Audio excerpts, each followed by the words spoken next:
How's everybody doing? Good. How are you doing? I'm doing. On the win. Thank you, thank you. Did you mention about chicken wings? We don't have chicken wings. Yeah, I don't know. What's that smell? It smells delicious. How are you feeling? Obviously, coming off of a UFC debut and to get the win like that. Yeah, I'm feeling great. It was getting kind of crazy at the end of that second round. I was thinking to myself, man, we're gonna have to go another round of this. But yeah, I was able to put him away. Were you expecting it to go down like that? I knew I eventually was gonna catch him, and I just had to stay composed and just make sure the follow-up shots were fight ending. And in terms of coming to London, you know, what was your initial reaction to coming to London to fight and to fight a guy on his home soil?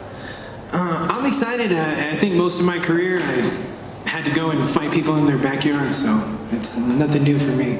What did you think about the crowd and the atmosphere out there? Oh, it was cool. It was awesome. Of course, they're gonna, cheer for their guy. But on my way out of the octagon, on my way back here, I feel like I got a lot of love from the fans. So I appreciate all them. I appreciate everyone for coming out to the fight.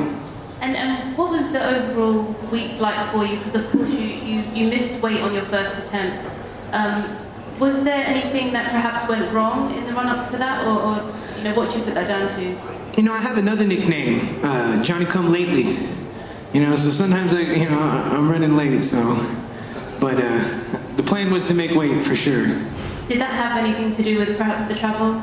How did you adjust to having to do that? Yeah, I really think like my body definitely. I probably could have sweat another 5 pounds if I needed to. I think it was a little bit of kind of like a mental drain. I didn't really get much sleep this week. I actually felt like crap today, but I just didn't let anyone know, and just was like trying to stay positive. And a fight's a fight. If you can't always be prepared. Someone might attack you outside the parking lot. You're not gonna say, "Oh, hey, man, wait a second. Let's meet back here in 2 weeks. I'm gonna train for 2 weeks and then I'll be ready." Right? You can't do that. Sometimes you just gotta fight. And of course, you pulled out Paddy Pimblett in the octagon. Why him? To be 100% honest, I just, I got legend Michael Bisping right here. He didn't really ask me a question. He just kind of put the mic in front of me, and I was like, I kind of choked. Really, maybe for the, at some point, maybe I'll try to make my way to lightweight. But who I really wanted to call out was, I heard MVP is a free agent, and there was talks of him coming to the UFC to fight. And I'd really like to come back to London, try to sleep a little better the next time. And I don't think MVP can hang with the wrestlers in this division. So I would love to give the fans here in London at the O2 a freaking awesome striking fight. And I think me and MVP could put on a show for the crowd for sure. Do you embrace the verbal warfare side of things as well? Because you're calling out two guys that aren't afraid of using a microphone, and you don't seem to be afraid of using a microphone either. So is that something that you're looking forward to, those lively press conferences? Yeah, I think it brings an extra level of excitement. I'm not really like a mad or angry person. Like, I really don't hate anybody or anything like that. But I think that energy, they can kind of bring that excitement and that energy without it being like negative. More like a fun kind of type of energy, rivalry, That's why, I made a comment about Paddy's haircut. To be honest, when I was freaking 4 years old, I had that same haircut. And eventually my hair started to get a little curly, but I have baby photos of me with that same exact haircut that he has, so. Did you enjoy the dogfight in there with Danny Roberts as well? And it was quite a sad scene afterwards for him as well. It's a 3-fight losing streak for him, and he was very emotional on his knees crying afterwards. How does it make you feel? It's a brutal sport, isn't it? Yeah. We're just all out here trying to just make a living for our families, and as men, we got to be providers and leaders for our families. So, it's tough. It's tough to go through that loss, because it's like, it's not just you fighting for yourself out there. You're fighting for your family. You know what I mean? I coach Muay Thai back in Las Vegas at Syndicate, and I got a lot of students that look up to me. Since winning Contender Series, I cornered somebody every month up up until May this year. I cornered fighters, sometimes 7 fighters in one night, sometimes 10 to 15 fighters over a weekend Muay Thai tournament.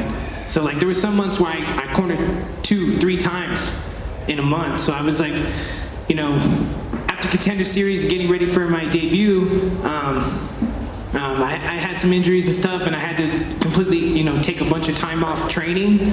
And then that's when I kind of was just like so invested in coaching and trying to help young fighters in ways where I felt like, you know, 14 years ago, if only someone took me a little more serious and gave me the help that, you know, I needed, you know, so I just try to be that person for these young fighters and, you know, help them get fights and then, you know, be there to corner them and things like that. So I was like really invested in that, and then I just had to tell them like, hey, it's my turn now, guys. And I had to take a little bit of time off and started coaching less classes, doing less, you know, personal lessons and stuff, and, you know, focus on myself. And what did you make of being in enemy territory in England tonight? I think you won over all the fans in there with that performance. Yeah, you know, it's like I said, you know, I've been there before. You know, majority of my fights, you know, my amateur career was all in Las Vegas. They have a pretty solid amateur scene there. But once I went pro, they really don't have any regional pro fights in Vegas to build your record. So like I was always going to other places to fight, you know. So I'm used to it. Yeah, I've fought in Hawaii twice, you know, I fought in China, I fought in Thailand, so, you know, other states. So I'm used to going to enemy territory. That's just what we do. Final one, if the MVP fight doesn't happen, if he doesn't sign with the UFC, and if you're not jumping down to meet Paddy anytime soon, who at welterweight would you want? Man, that's tough. There's a lot of good fighters. I know that there's that card coming up in Vegas at the T-Mobile, September 16th. You know, I'd love to fight maybe you know, a Mexican fighter on that card. You know, that would be pretty exciting. Well done on the performance. Thank you. Jonny, just you mentioned obviously Paddy and spoke about his hair. Do you think you rocked a better haircut than him? Definitely. Let's make a vote. Someone put the vote up. We'll run a poll on Twitter. Yeah. Did the mullet come into consideration and sacrificing that when you missed weight the first time round? Did you ever consider sacrificing the mullet? Yeah, I was when we were cutting the last pound. There was some moments where I told my coach, I was like, man, just cut it off. And I said, hey, just leave a little piece of the mullet in the back. We'll make it to a little, you know, a little Jedi Padawan braid. I said, hey man, I'm not a Jedi Knight anymore. I'm demoted. I'm a Padawan because I didn't make it. So I was ready to let some of the hair go and just have like a little braid hanging by because I'm a Star Wars fan. Congratulations on that. Thank you. Hey Jonny, just one for me. How did you get the nickname, the Sluggernaut? Man, honestly, I think it was something I came up with as a joke. The name I was rocking with before was the Paradox, you know, and that kind of came out from, I had broke my foot at some point in my career, and the recovery was rough, and when I first started training again, I couldn't have my right foot as my rear foot anymore. It just, like, there was just so much pain, and I wanted to train, so I was able to have it as my lead foot, and kind of have like a flat front foot, you know, using my jab and stuff, and then, you know, it's kind of what, you know, and I learned a lot, I grew a lot as a fighter because of that, and kind of realized, like, man, Southpaw's weakness is another Southpaw.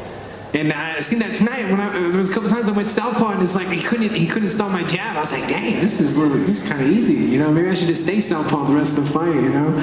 But yeah, the Sluggernaut was kind of like a joke name. And then, man, when I would tell everybody it, and I would say my little punchline for it, they were just like, dude, we love that. Man, forget the Paradox. That's not cool at all. You got to be the Sluggernaut. So I just started rocking that.